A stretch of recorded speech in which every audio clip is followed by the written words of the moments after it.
It is through getting real with oneself and creating space for a shift in perspective to occur that brings us home to ourselves, where we realize that all of who we are is welcome. Hello, welcome. Oh, I'm so excited to have you on the podcast. I am so Yay. excited to be here. I'm so honored. Thank you so much for asking me. Oh, the honor is also mine. I feel very blessed to be able to share this space with you and dive in and see what flows through us and the conversation that's going to come. Um, I would like to start out by opening up the space with you, just telling me and whoever's listening or watching a little bit about yourself. Whatever flows through is perfect. Sure. So my name is also Ashley, and I am a yoga instructor, a sound meditation facilitator, and a breathwork coach. And I also lead workshops and retreats, and all of this is in service of collective and individual transformation and growth. Mm, it's so beautiful. What are things that you do for fun? So I love this question because my answer is going to seem a little cheeky, but honestly, I feel like everything I do is fun. No, I love I love that. what I love my calling, and so Mm, I love designing my classes. I love connecting with others. In my downtime, so to speak, I love to read. I take a lot of salt baths; those are crucial. mm, And I love being outside in nature. I love being in the ocean. I love to travel. I love to cook and consume nourishing, delicious food. Um, I love so many things about life. mm. I think that's so beautiful though, right? Like, and that's not, what did you say, cheeky? No, it's not a cheeky answer. It's your truth, right? Like I admire the way that you can find the fun in things and just in the short period of time that we've known one another in this like physical dimension of being human.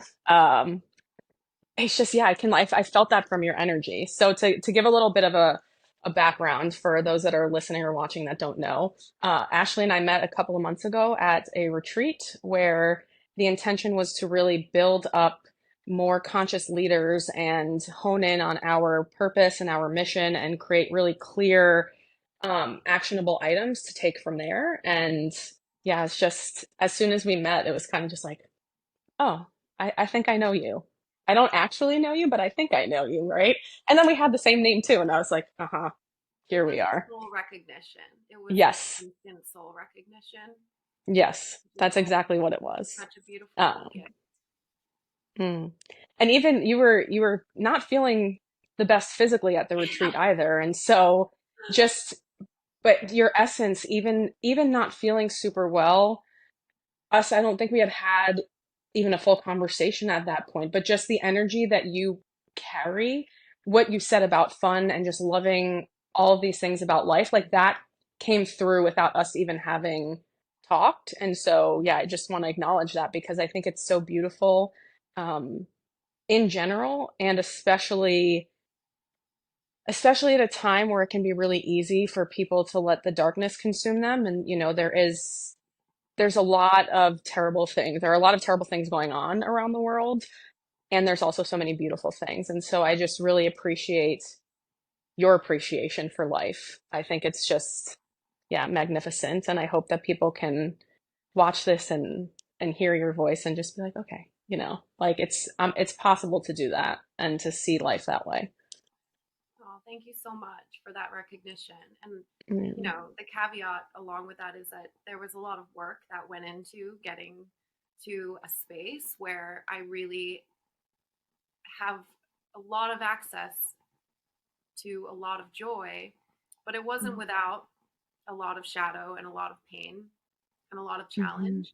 But I think, mhm, when you do the work long enough and you come to understand that you always have a choice, always. Um, so I just choose to orient myself that way. It could easily be mhm. a different way, but Yeah. I make the choice, and yeah, I just choose to see all of the fun and all of the joy where I can, while at the same time acknowledging all of the pain, all of the sorrow. You know, Mm-hmm. it's not to Mm. diminish it. It does exist, but because we have a choice, and I guess for me, it's like, well, why wouldn't I choose choose to be joyful as much to the extent that I can? Mm-hmm. Yeah, the choice, right? Like I've been processing that a lot.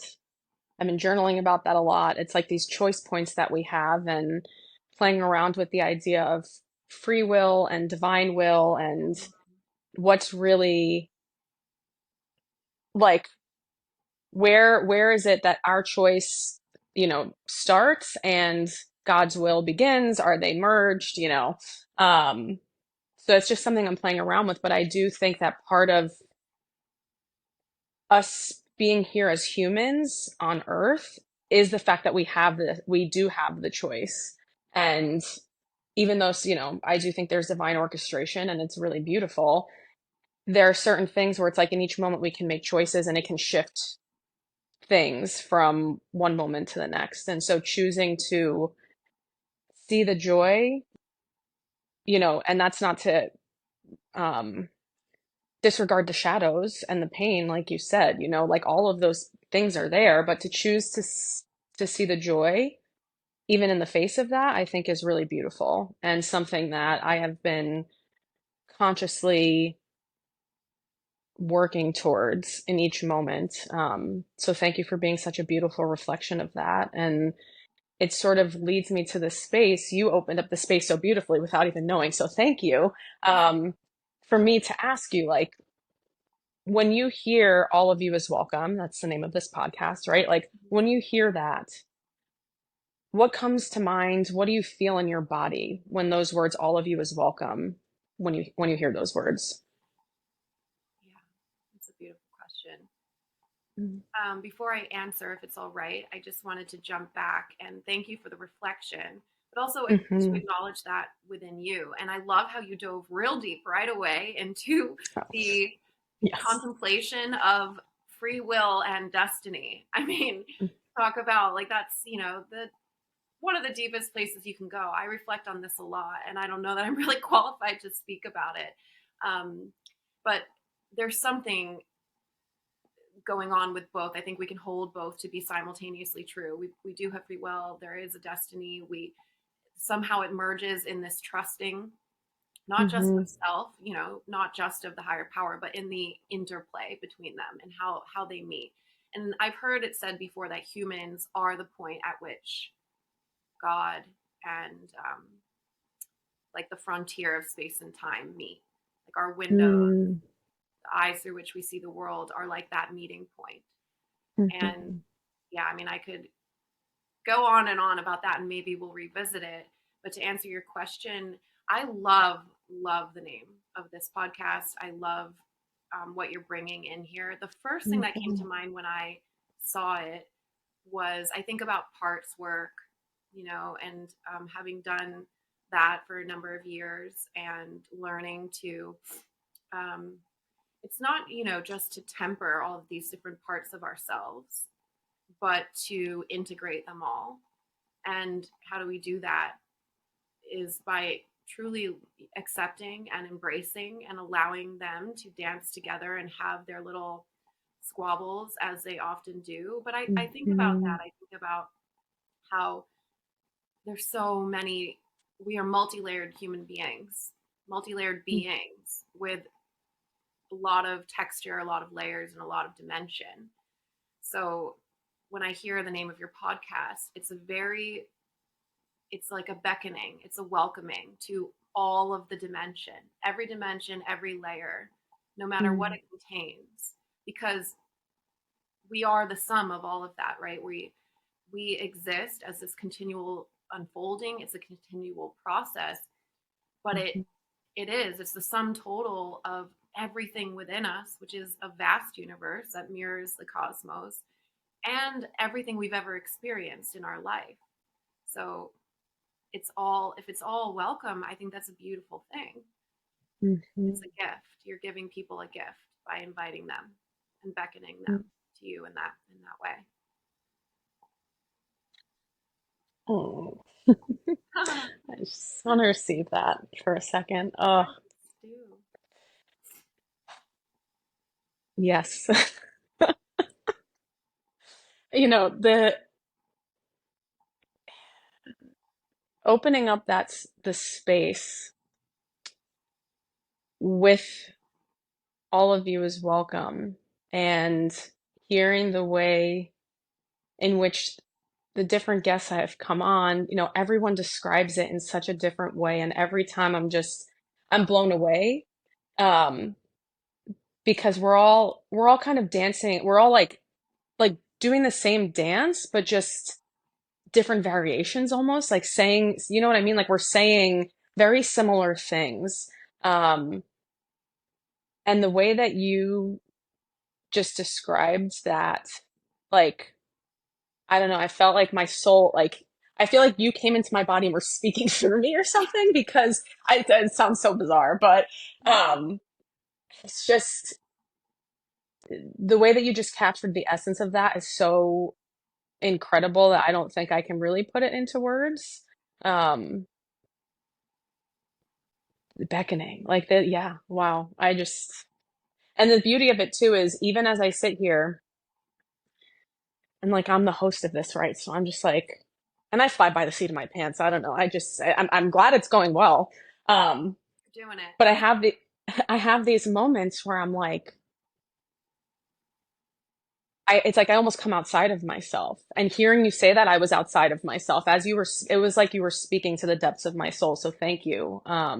Because that's exactly like the parts integration. That word integrate, integration has been very, has been a big part of my field lately. And taking all of these parts of ourselves, integrating them, and then on a more collective scale too, like as individuals, us doing that, but collectively integrating with one another. And yeah, it's a really beautiful experience, complex and simple at the same time. But beautiful nonetheless. So thank you so much for that reflection. It was so beautiful. Yeah. And I know exactly what you mean when you say, I feel like I was outside of myself, or that I was, my voice was channeling through you.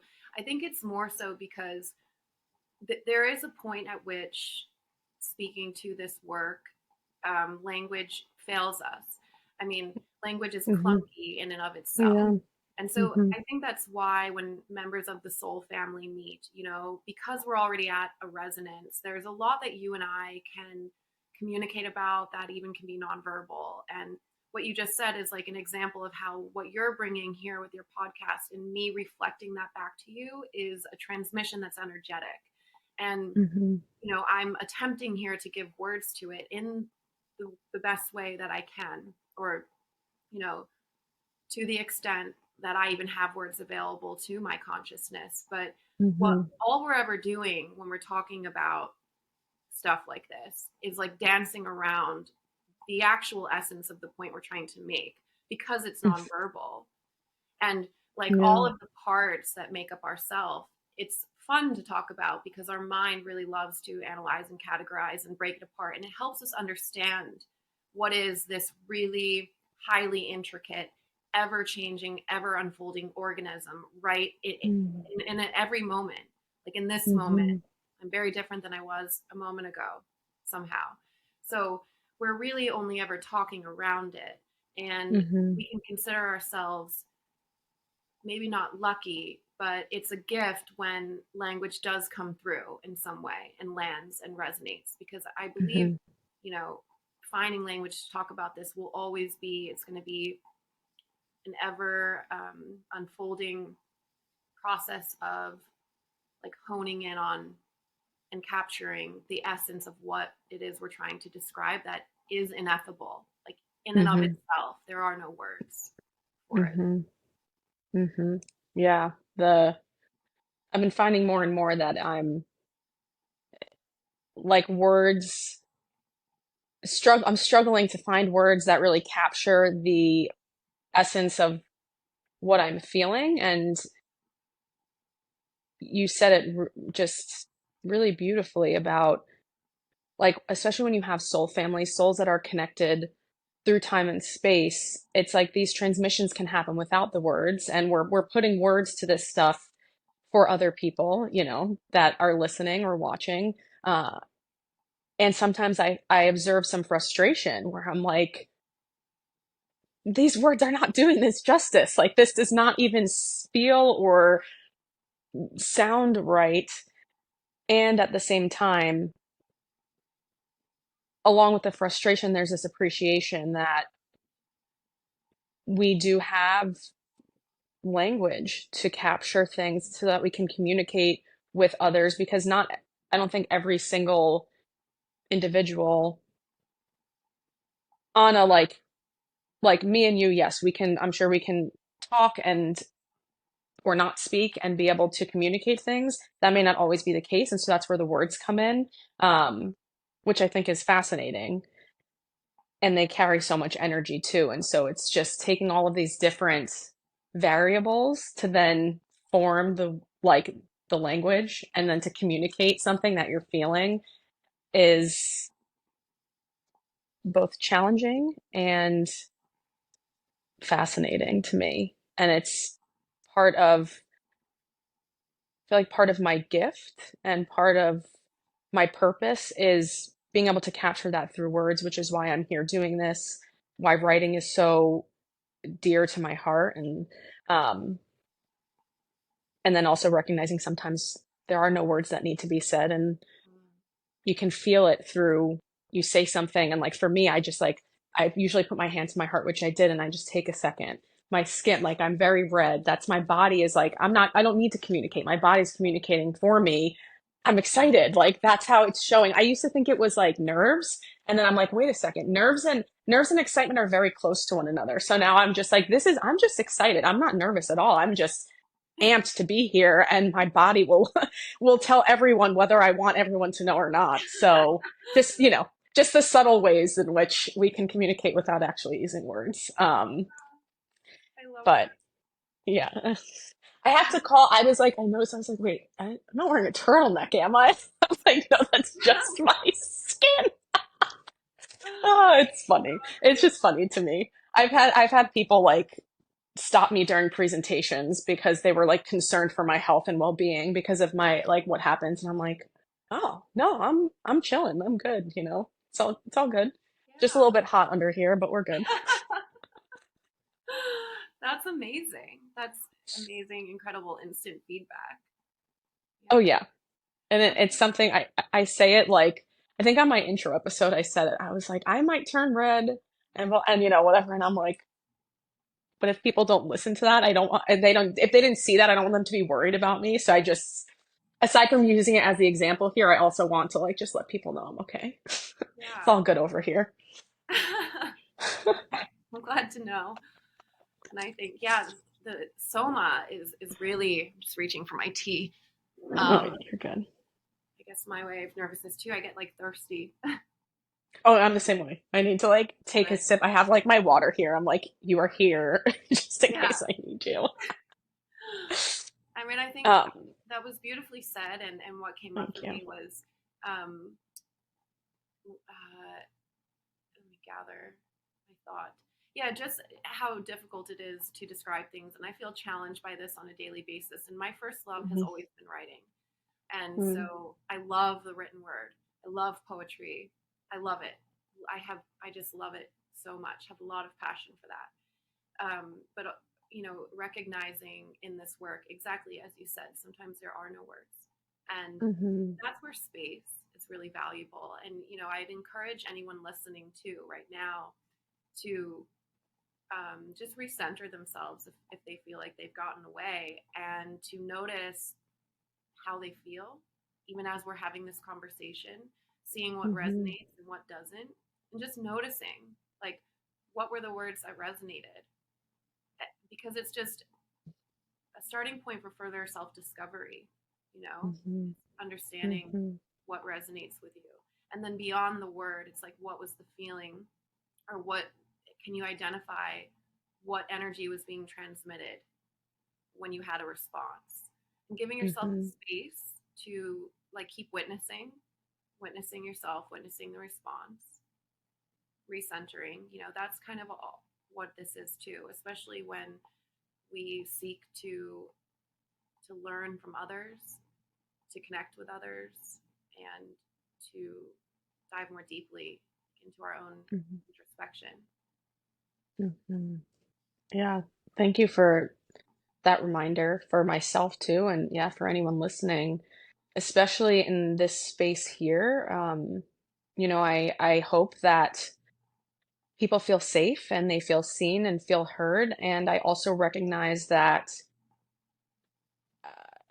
we start in the depths of the ocean. That's where we start, right? Like I started this conversation off with talking about free will versus like divinity and divine will. So it's just kind of like that's where we land. I mean, not every conversation's like that, but for the most part, this is a space where I encourage the conversation to be where we just expose all parts of ourselves and are authentic to our truth. And I recognize that it can be very triggering sometimes. I've been triggered by myself in the conversations and the things that I've said and going back and listening. And so thank you again for that reminder that, if anything's coming up for anyone, yeah, just take a moment to recenter yourself and really feel into if there was something that was triggering or something that resonated, whatever the response in the body was, like, can you identify that? And sometimes it doesn't need words. Um, and going into, I'm going to go backwards to then move forwards for a second. So bear with me. In the beginning of the conversation, um, when you were talking about, when I asked about what all of you is welcome, what came to mind, you brought up shadows and pain and sorrow. I may be putting certain words in your mouth, but I remember you said shadows. And so, whatever you feel called to share on your heart, can you share whether it's a singular experience or a time in your life, whatever comes through for you? Can you just share a space where you were in those shadows, like in maybe some more of the darkness, and just kind of walk us through what that was like for you? Yeah, yeah. I've spent a lot of time there, a lot of time since I was born. And, as a child, we're not psychoanalyzing ourselves and we don't have any of this language. We haven't even lived long enough to have any kind of structure or framework to try to make sense of our experiences. So I think it would be a different telling of a shadow experience based on whether I chose to talk about my childhood or my more recent young adulthood. So, um, yeah, I guess I'll just go ahead and start with the shadows I experienced earliest. Why not? So Mm. I my earliest memories are of having nightmares, but also of going to places or the sensation of being in places like during dreaming, during that state of consciousness where it was really terrifying because it felt like Mm. I was somewhere else, like outside of my own body or what I understood it to be. So I think early on, because of what was happening in my home, where I had an absent mother and my father was away a lot. So I was sort of lacking. I didn't, if you use psychological language, there was an insecure, avoidant attachment style that was already developing. And I just remember feeling really, really alone as a child and very Mm. like yearning for love and connection, just absolutely yearning for it. So whether it was that manifesting then in a dream state, or perhaps there was something else going on in the dream state, it's still something I'm working through kind of understanding at this point. But I think experiencing that deep of a wound at an early age led me down a path where I was more so in shadow, for the majority of my life, or more so encountering a lot of pain, a lot of challenge, and this ever pervading sense that like life was a struggle, that it was painful, and that no matter how great my will was, and no matter how hard I tried, and no matter what I did, that I would never know peace or love. Mm. So that's sort of a broad overview. I mean, I don't know if you'd like me to go into any specific situations, but that sort of shadow pervading all of my existence became so familiar that then it just perpetuated. So, like, the patterns would repeat over and over again. And so each Mhm. relationship I sought, where I was probably either seeking to be mothered or seeking just a love I hadn't known but had some Mhm. awareness or suspected existed. I mean, I yearned for God a lot, Mhm. but I yearned for the people around me to connect with me deeply, to feel like I was being met on a soul level, and it just never seemed to be the case. So that pattern of trying to find it, failing, being miserable, and like having Mhm. my heart broken over and over again for these disappointments, because I was then being conditioned into having expectations of people that were not reasonable and did not match the nature of reality in any way. But I didn't know, Mhm. I didn't know what I didn't Yeah. know. So I just continued on and on. And I'm very grateful that I was introduced to yoga and yogic philosophy at a young age. And in many ways, I think that having that practice, at least in the background from when I was very young, was very Mhm. important.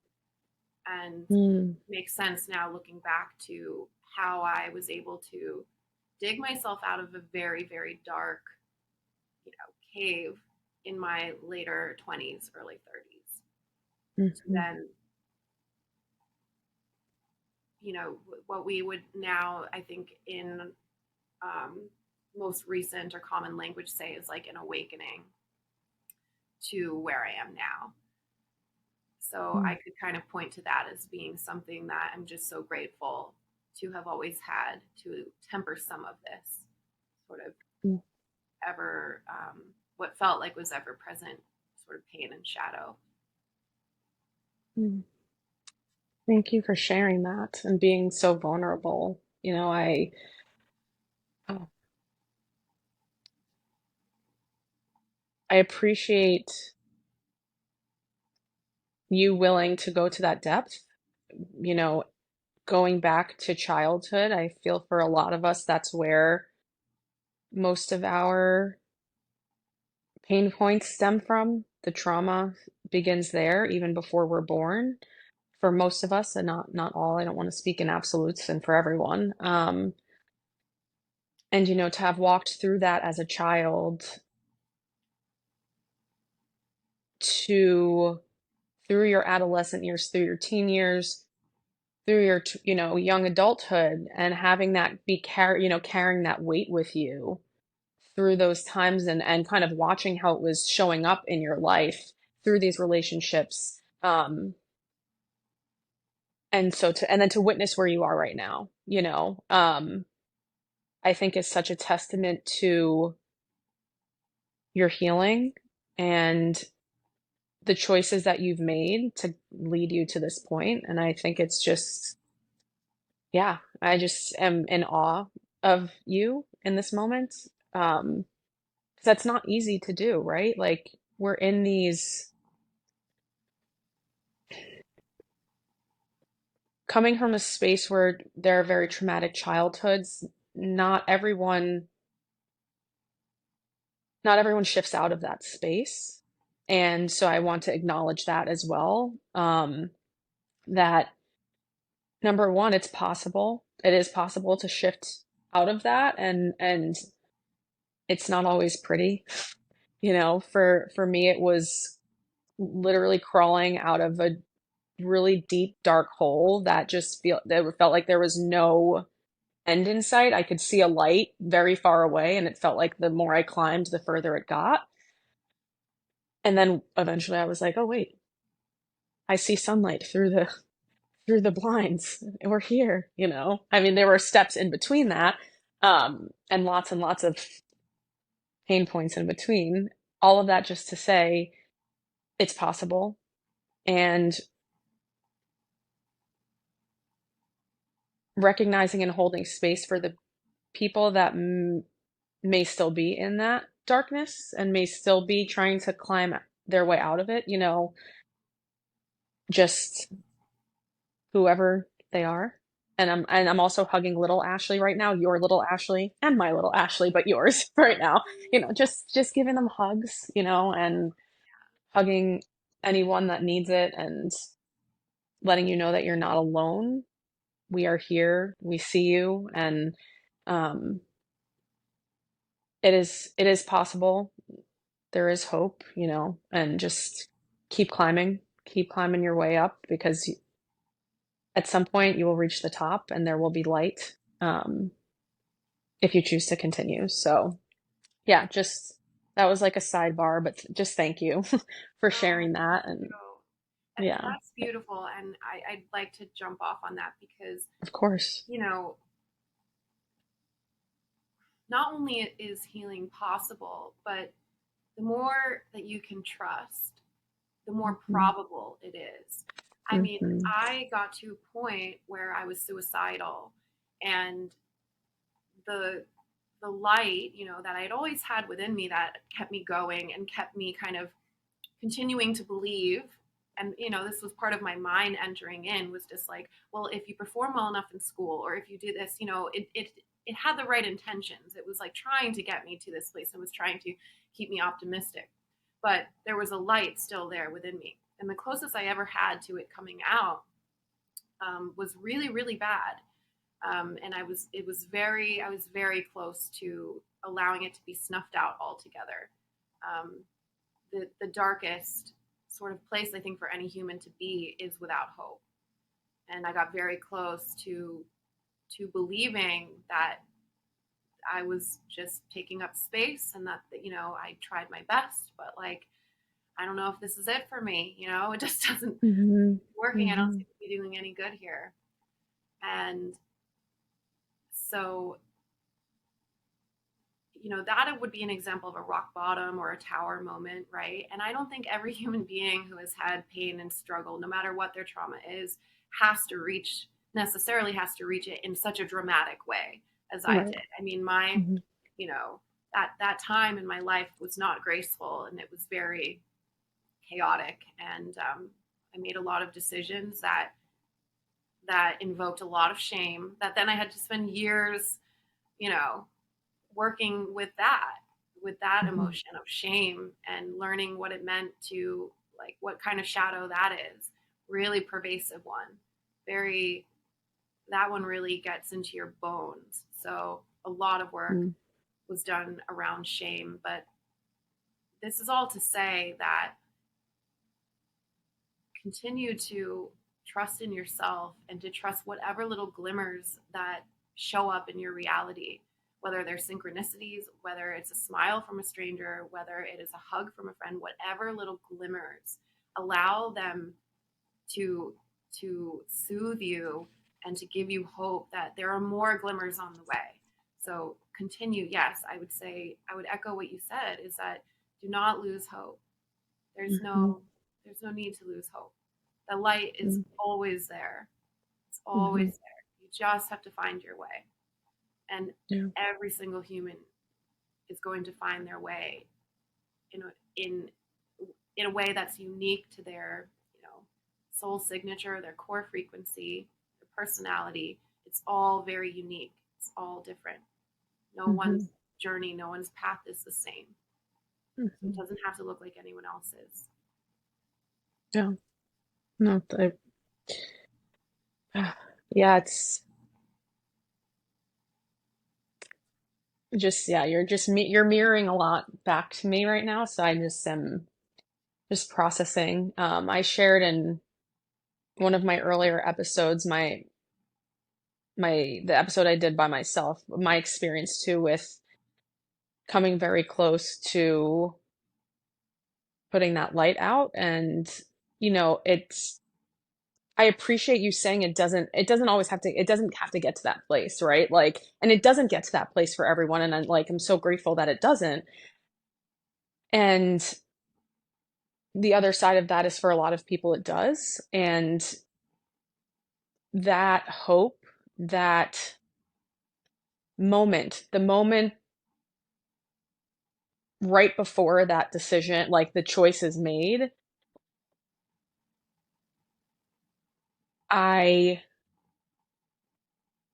I hope that if anyone's listening and has been in that space or knows anyone that's in that space, um, is currently in that space, like, you're not, I'm going to say it again, like, you're not alone. And whether that means calling, even if you think no one will want to hear it, calling anyone, reach out to me. I leave my um, ways to contact me in the description of the episode. Like, it's just that this is part of why I'm doing this, so that people know that they're not alone and they feel seen and heard, and that they have, even if it's just one person and it's me and it's a stranger and they don't know me, like, it's better than the alternative. And so yeah, just that reminder, and having these conversations, bringing light and air into the shadows that, at least for me, I shoved them down for a long time.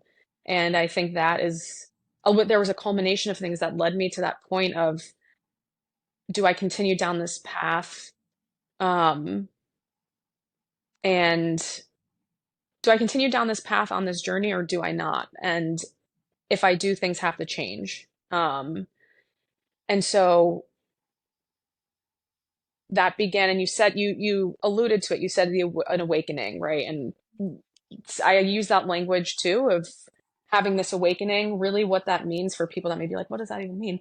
It's just this moment. I feel like for me, it's like a coming online. Like, that's how I sort of describe it. Like, one moment, it's like my vision's kind of blurry, and the next moment I'm like, oh wait, I can see clearly. And something just like, it's like this shift inward to stepping into a space of more hope. Um, and for me, that's when my healing process began. Once I sort of crossed over and I was like, oh shit, no, like, I don't want to die. I want to live. I want to be here. But now what? Um, and so I'm wondering if you can share, like, what did that look like for you? What did your healing process look like? And, I know it's a continuous journey for all of us, I hope, right? So we're always going to be healing and growing and transcending into even more beautiful, aligned versions of ourselves. Um, so in whatever way you feel called, what does the healing process, what did it look like for you at that point? What does it continue to look like for you to be able to bridge that gap between the shadows and the light, to have you arrive where you are right now? It's a really good question. And I think it does show up differently for everyone. So, speaking to my experience, I think the initial stage that I went through in the awakening is the complete shattering of illusion. So, for example, I did what I thought were the right things, and I stayed in school for a while, so that I could acquire two master's degrees. I was working in New York City, which had always been my dream, but I was working in a corporate situation. So, um, there's that. I don't know if anyone else here has worked for corporate. Maybe you can know what I mean, but it wasn't very well suited to my nature. Um, that and I was publicly engaged to be married to a man with whom I had this closeted, toxic, abusive relationship. It's terrible.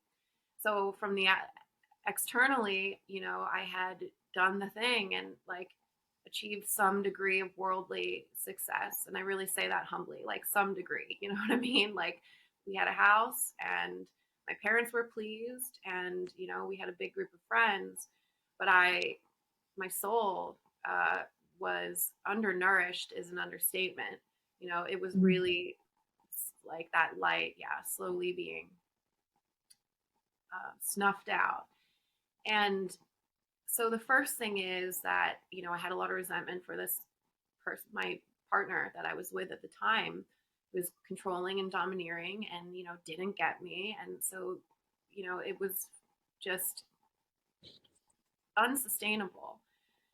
And so the part of my awakening was the realizing that I had been lying to myself this entire time about the life that I actually wanted to live, how my soul actually wanted to express itself. And I had been doing Mm. everything to fit the mold because I was attached to it. I was attached to um, this idea that I could only find love if I did all of the right things. And this idea of things being right maybe looks differently depending on the culture in which you grew up, the society, what your family conditioning is like. But that was what it looked like for me. It was, go to college, get a good job, get married, have kids, and follow this, timeline that had been set out by those before me, for whom many have probably lived a beautiful life that way. But it was inauthentic. And I was not expressing my sacred calling. Like I said, yoga had been in the background, but me going on retreats a few times a year and participating in that way, like my partner kind of saw it as like my silly little hobby, not as something that was really feeding my soul, and just something that brought me into the highest alignment. So that's the first thing is, and my world was shattered in a really dramatic way, which would be a whole other story. And it's going to be a book someday, I'm sure. But it was a dramatic shattering, and I don't think it always has Mm. to happen that way, like I said. But it's this idea that if you start to notice and you start to question things these beliefs that you'd always held to be true that you had never questioned before, that might be an indicator that you are waking up to something. Mhm. So the awakening kind of begins like that. My illusions of how my life were to be were shattered, and ultimately I lost it all. And I say that while recognizing it was both I gave it all up, but I lost it all. It was traumatic and dramatic. And I found myself back at like an absolute 0 point, like an absolute everything had been stripped away. And that was what was so terrifying. And what brought me to the brink of despair is that, this happened when I was 31. So I'd already put in a great um, number of years to build up a life that I thought would bring me happiness and peace. And to find out that that wasn't going to happen and that it was over was devastating. Mm. So the first act for me in healing, and I because healing is it's a you can receive healing, but you can also take actions that empower yourself and allow your body's intelligence to do some of this work for you. And the first action was de-identifying with this victimhood that I had sort of Mm. fallen into because of the relationship I was in, and Mhm. understanding my part in that I co-created a very, very abusive, toxic situation from which I had to escape in a really dramatic way. So releasing that, like I'm not a victim of anything or anyone.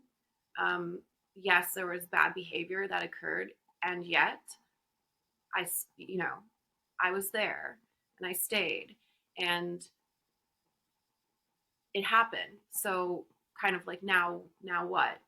So that was part of it for me too, was releasing that while acknowledging the damage that had been done, um, inviting in a lot of forgiveness, and not just for the person who on externally you could, or objectively you could say, harmed me, but for myself. I had to forgive myself, and I had to, and that was where the work with the shame came in too. A lot of shame around ending up in that situation, a lot of things I had to work through, but that I really finally was like, I take accountability for this. I absolutely, if I do not figure out how to look at my shame in its devastating glory and rawness and terror, then how will I ever move forward from this? It will always be lingering, and like in my body vehicle too, you know Mhm. has pain and aches and weight gain and all of that. So so the start of the healing journey really involved taking accountability and a lot of looking in the mirror, metaphorically, allowing all of that to be present and accepting that it had happened. So I recognize I've repeated myself a few times, but I think it was so important to me that I did that I kind of see it as the first step that if I hadn't taken, the others would not have followed per se. Mm-hmm. Mm-hmm. That's what it looked like for me. Oh. Yeah, again, thank you for sharing.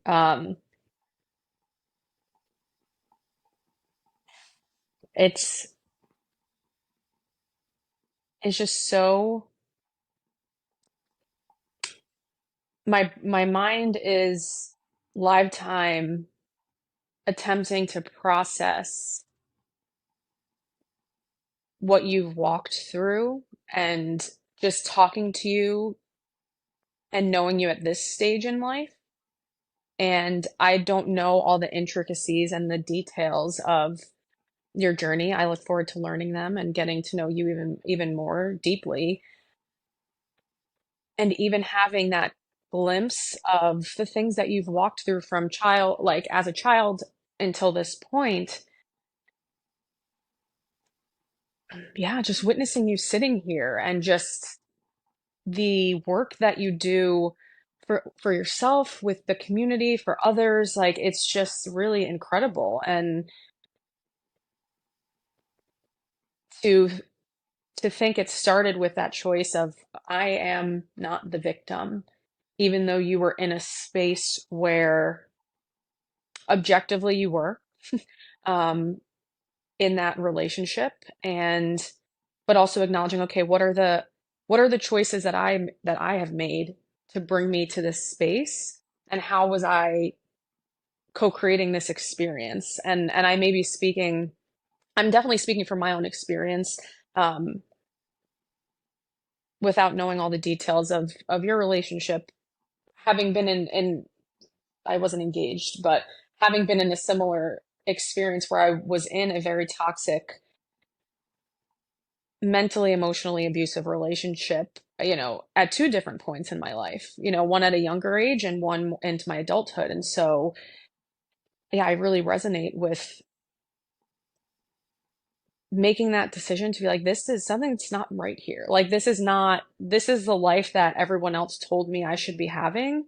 Like you find the person, you get engaged, you set up this life, you buy the house, I'll do all the things. And it's like, for a lot of people, that's beautiful and it works and it's amazing. And I love that. And I hope that they're in spaces where it's like a genuine love connection and not because they feel like they should be in that. Um, and then there's the other side of it, of like following suit with what the expectations that others have placed on us. And so I acknowledge you and I honor you for just removing yourself from that situation, regardless of what age what age you were at, and completely shattering your entire reality to arrive to where you are now. And just that radical accountability and the forgiveness, like, yeah, it's really beautiful. And I wonder, do you see those same things showing up for you now in the healing process? Has that shifted a little bit? Because that was like for you, right? What I'm taking from it is that was sort of like the rock bottom tower moment was, and this catalyst.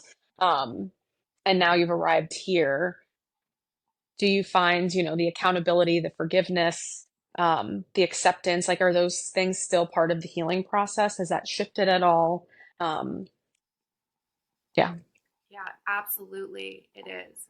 And just to, I want to back up to just be clear about one thing for anyone who's listening who is in a domestic violence situation or a domestic abuse situation, that, when I speak to victimhood, this is not to place blame, on Hmm. anyone for anything I want to be really clear about that.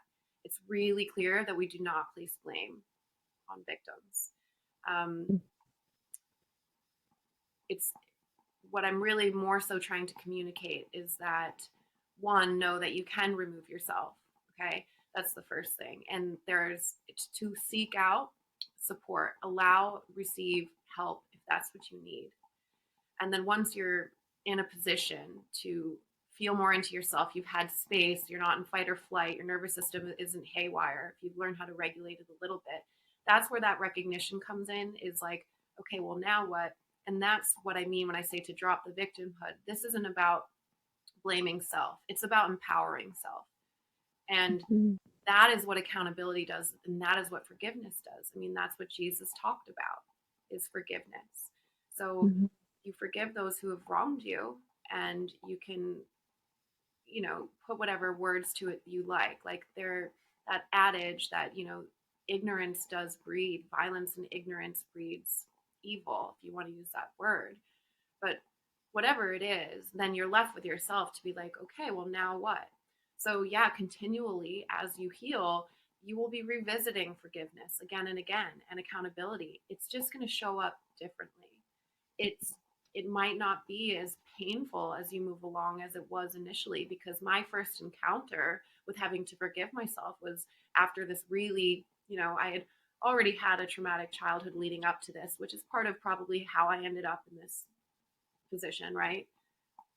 That, that's maybe a side rabbit hole too, but ultimately you get to a point where you're like, well, it doesn't really matter.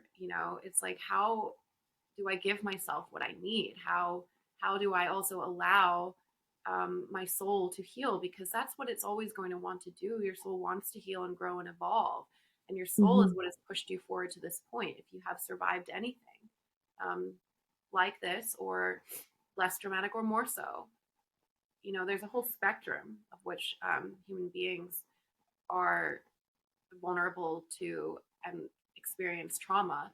But these, to me at least, have seemed to remain key components, is as you move forward in your journey. I mean, we're never really free of, are we, challenge and pain and conditioning, but it manifests differently. And the more centered you remain, the more of the inner work that you do, and the more that you allow yourself to like play and have fun and enjoy life, which I didn't get to do for most of my life, which is part of why now I'm so stoked to be able to like have fun and play and enjoy it, because I'm like, oh, finally I get to like, I'm allowing myself to receive that. And a lot of this is why we call it inner work, and why, the onus falls on you, is because no one else can do this for you. Mhm. And in that way, it is your honor, it is your privilege and your responsibility. Mhm. Yeah. Fun. Like the having fun, right? Like that's the Yeah, healing can be fun too. We can have fun while we right. do It it. doesn't always have to be so serious. We have to remind Yeah. too, Yes. Yes. times, and it can be Hmm. really fun. And Yeah. if you do, start inner child work, which I had resisted for a long time. I sort of, the beginning of my healing, if you want to talk about it too in stages, I really did focus on the most recent trauma, um, and took some years really, just really focused on that, and made that my full-time job essentially. And it's only been recently, in the past couple of years, that I started a dialogue with little Ashley and was like, I'm finally ready to meet you. I'm sorry I've neglected Mm. you for so long, but you've been, that was where my really deeply rooted pain had been held. And um, inner child work can be so painful, but it's so beautiful. And then it kind of can turn into this fun thing, because what is a child if not like the purest expression of joy and fun and bliss and innocence? Hmm. So finally being Yeah. able to experience that in a healthy and present and aware way has been such a gift. It Hmm. all is a gift. And say I'll make one more statement before I pass it back to you. But I am becoming more deeply steeped in the tantric philosophy. I was trained in bhakti, but tantric philosophy is wonderful, and one of the major tenets is that every single thing that you are aware of, that you have ever experienced, that you will ever experience, it is all for you. It is all a gift. It is happening for you, not to you. and it is for you to learn from, to grow from, to enjoy, to endure, whatever it is, but it's all a gift if you choose Mm-hmm. to see it. Mm-hmm. Yeah. Mm-hmm. I mirror that.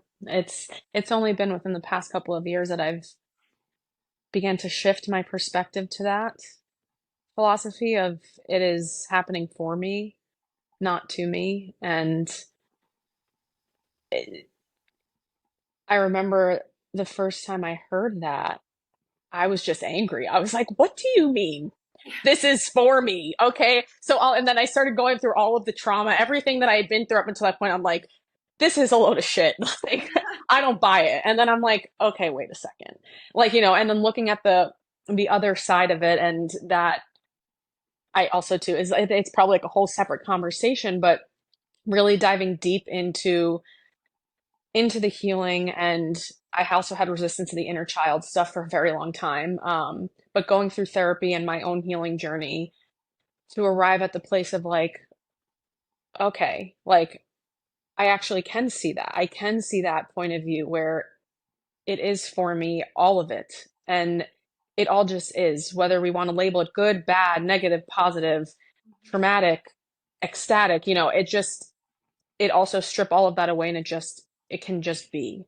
And arriving to that point of just, it's neutral and it just is, especially when we're in a state of like, I feel like heightened emotion, um, coming back to that balance, that balanced space can be very, at least for me, is very supportive. And being able to sort of look at things from a more objective lens, and from the place of like, okay, regardless of what the scenario or situation is, I choose to believe and trust that this is for my highest good. Nothing else, period. Like there's nothing else to it. So thank you for sharing that. And thank you for being here and sharing a glimpse into who you are and the things that you've walked through in this life. I know for myself, I already am. I am changed from this conversation. I am leaving this conversation, yeah, just in a different frequency, a more embodied frequency. So thank you so much. Um, and I look forward to co-creating with you and sharing space with you in the future. Thank you so much, Ashley, for Mm, receiving me and for sharing of yourself as course. well. And I feel Mm, the same. My heart is so full. I feel like we could talk for hours and hours. We yeah, might have to do another one, you know? we will. We will do another one. We absolutely, there's already the wheels are already turning on that if you're open to it. Yes, absolutely. This has been Yeah, wonderful. And I'm very thank full of you. gratitude. Thank you so, so Mm, much. Sending you so much love. Thanks for being here and checking out this week's episode. I am truly grateful for your continued support, which allows this podcast to keep moving forward. If you feel the call, please like, comment, subscribe, and share. It's deeply appreciated. Until next time, let us continue to hold space for our shadows and allow our light to shine.